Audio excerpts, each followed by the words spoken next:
In 2001, I think, a friend of mine was going to travel around Poland and visit some churches, and we went to 10 different cities, and one of the cities we went to was Głogów. And so we met Zbyszek and Edyta. They had just moved from Texas, and so and they're kind of our age, and so we made a great connection there. And as we were going back, my pastor said, "Well, would you like to come back sometime, maybe, and bring a team?" And I said, "Well, that sounds like fun."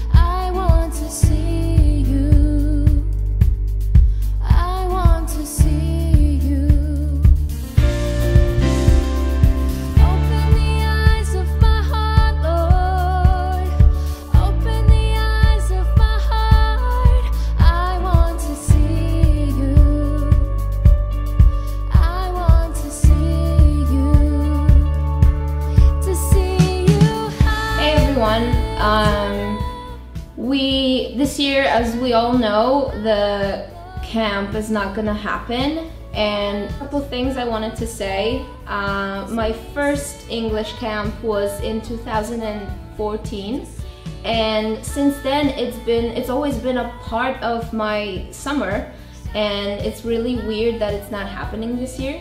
And I was always so excited to see all of you and to spend this intense week with you. And English camp was also a major part of me becoming a Christian and giving my life to Jesus Christ. So I really wanted to thank you for your time, for your constant attention, and all the conversations that I've had with all of you.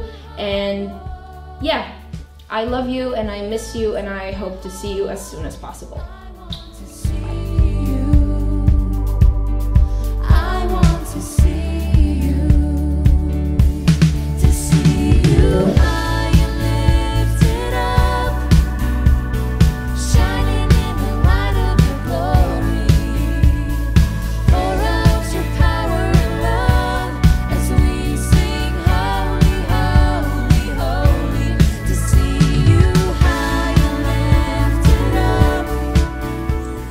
Hello guys, this is Mike Snuffer and Brent Robbins, and we are here in the Twin Cities. Coming to you live, not real, but it's really recorded. Well, practically we are live. Currently live. Only a few days old, depending on how long it is before you watch this. So no, we're in the Twin Cities, and we wish, of course, that we were in Poland right now. We would be in Poland right now, or maybe the camp would just be finishing. Would it be finishing today? Yeah, it is. It's hard to believe we're not there. Yeah, it is.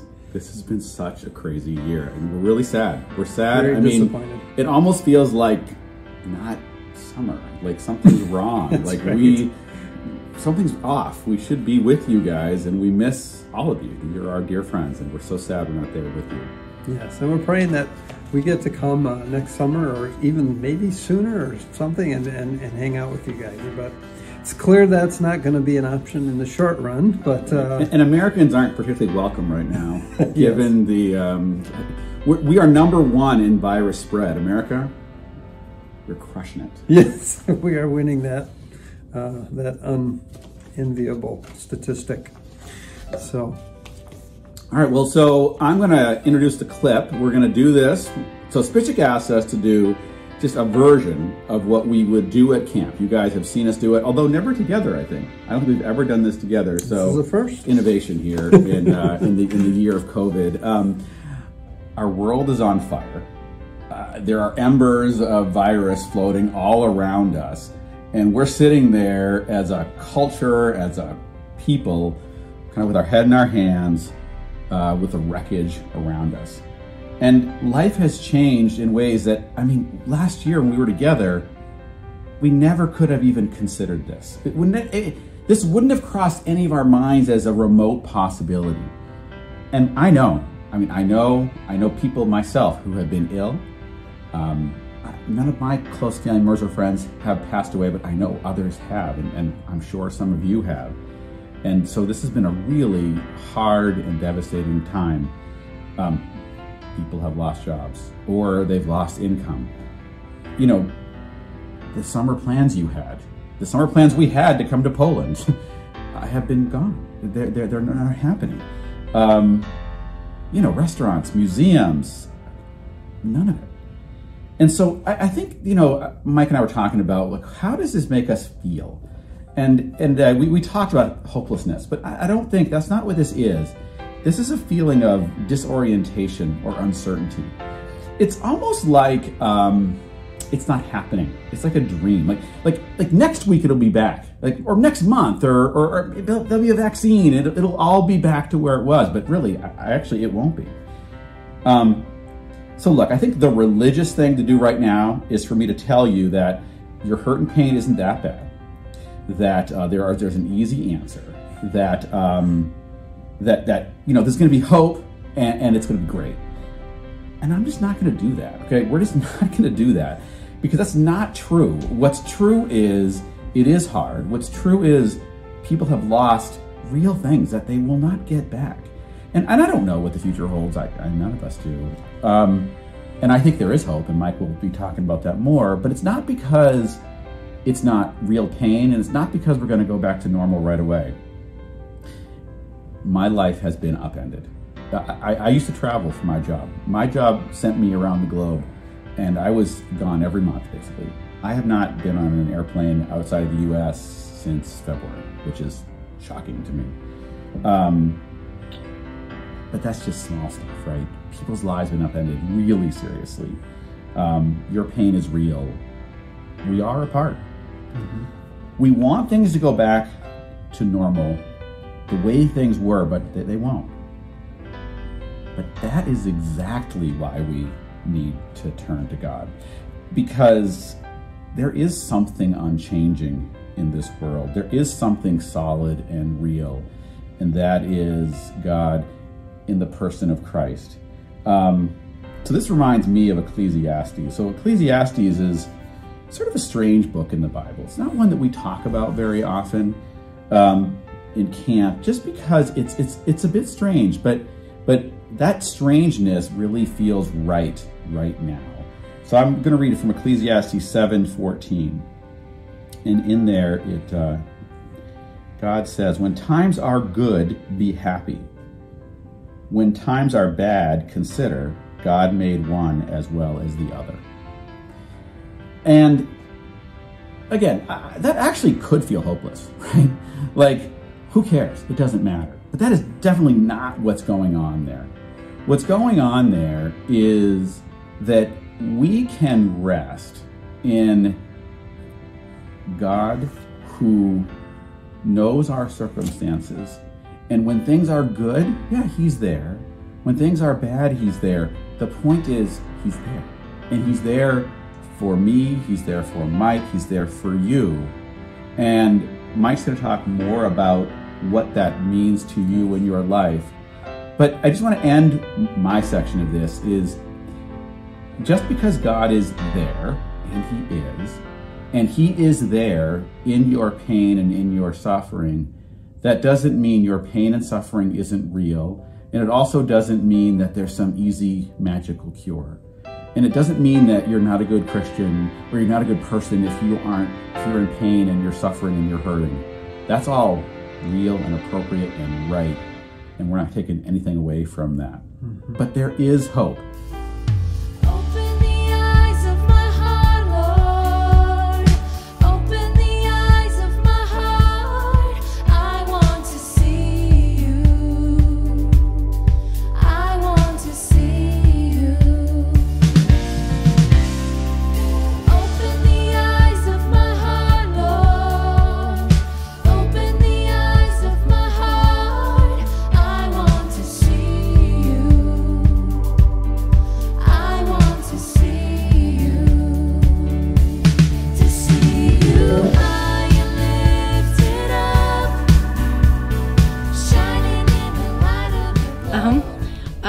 I've been to the camp for several years now.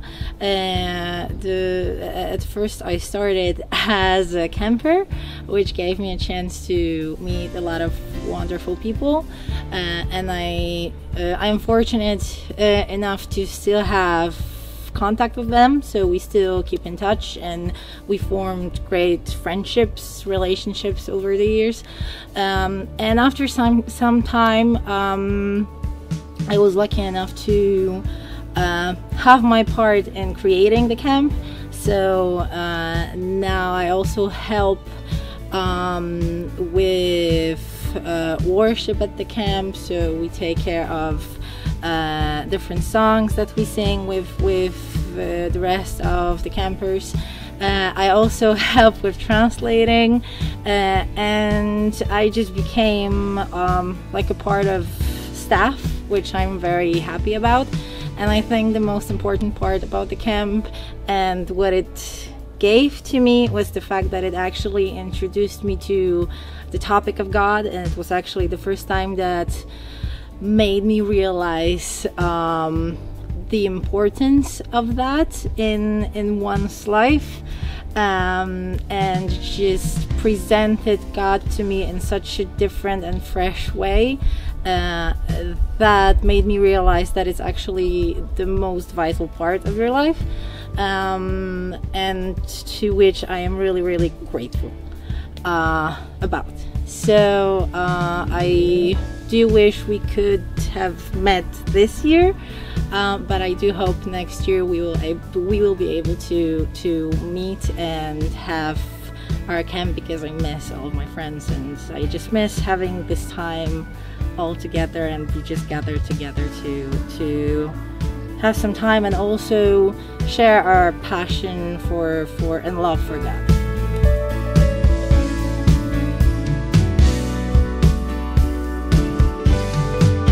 Zbyszek told me this is the 20th anniversary when the camp started. But to me it was in the beginning strange experience. Actually, two of my daughters started first in the camps, and since I wanted to develop my English, I decided to go as well in one of the years. What I saw there's a big group of friends meeting, and showing glory to the Lord, and also they just making friendship, and the English classes, the English is just like the excuse why to come. So to me it's mainly about making friendship, meeting new people, meeting American friends from different countries, because we also had some from Italy, from Scotland, and from Austria, and from other countries. So that's if you want to spend a nice vacation, this is the right place to go. This is my opinion. Thank you. And if anybody of my friends is looking at me, I would like to say hello from Poland and come back. Thank you. Holy, holy, holy, holy, holy, holy, I want to see you. Święty, święty, święty, święty, święty, święty, święty, święty, święty, chcę widzieć Ciebie. Święty, święty, święty, święty, święty, święty, święty, święty, święty.